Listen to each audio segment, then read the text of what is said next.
सकाल गरमा गरम चाहे आज दिन स्टार्ट करिया नहीं कि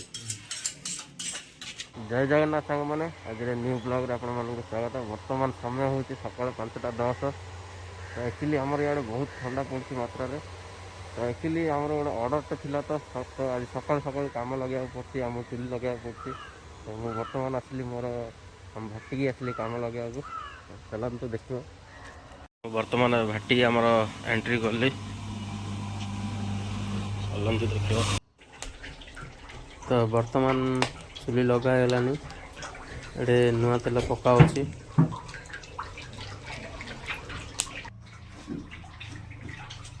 तो ये बहुत मात्रा रे ठंडा पड़ुची चुली पाखे टे मजा लगुच मत दिलीप आमर ये मशीन सफा कर छांच मशीन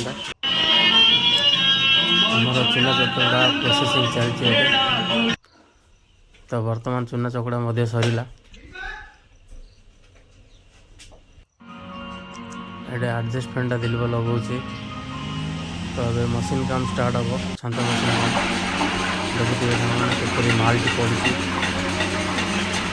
केते सुंदर भाव में बाहर द्वारा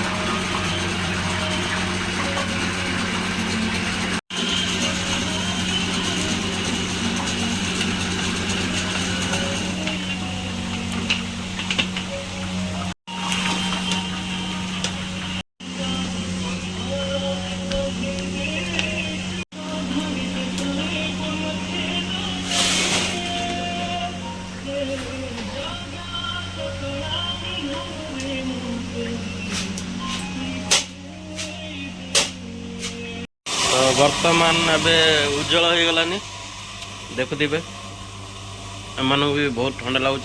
छोट छोट कुकुर पिला माने भाटी आगे आसी शोई तो एम किसी खाइया देवा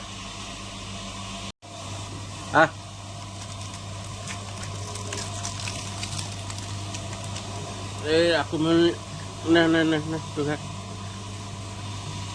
देखिए केते शांति खाऊ भी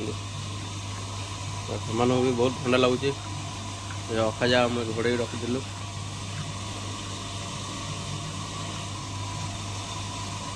खाओ शांति खाओ। तो से मध्य आम पक्षी भी किसी खाया देदेवा सकाल सकाल गुंड करदे।